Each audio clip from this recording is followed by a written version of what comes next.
Hi friends, today we'll talk about how to fix or how to solve reviews on Roblox. To know how to fix or how to solve reviews on Roblox app, you should just go to settings as you see and you can click. After that, you can click on apps, default apps, app settings. Then this list you will enter to the window or to the app of Roblox, and you will click here in this page.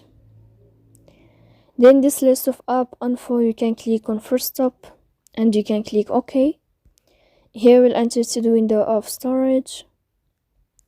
Then you can click clear cache. Don't click clear data because that can cause the errors in your app.